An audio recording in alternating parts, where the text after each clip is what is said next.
Hello everyone, welcome back to the channel. In today's video, I'm going to show you exactly how to fix Vizio TV stuck on downloading update in 2026. So first of all, we need to understand the situation.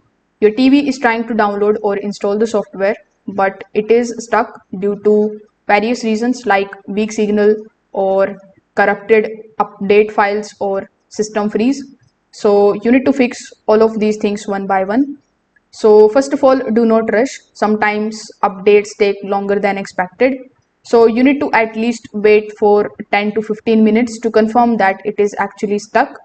Now, if it is clearly frozen, simply unplug the TV from the power, then wait for at least 2 to 5 minutes and then plug it back in and turn it on. This also going to clear the temporary system glitches. Now, a weak connection can stop the updates midway. So you can just simply restart the router and make sure that your TV is connected to a stable Wi-Fi network. If possible, you can move to TV closer to the router. If Wi-Fi keeps failing, you can switch to an Ethernet cable connection. The wired internet is more stable for the updates and it can also prevent freezing.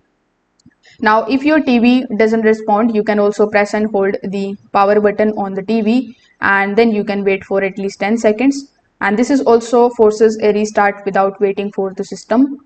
So if this video helped you out, make sure that you like this video and subscribe to the channel. Thanks for watching.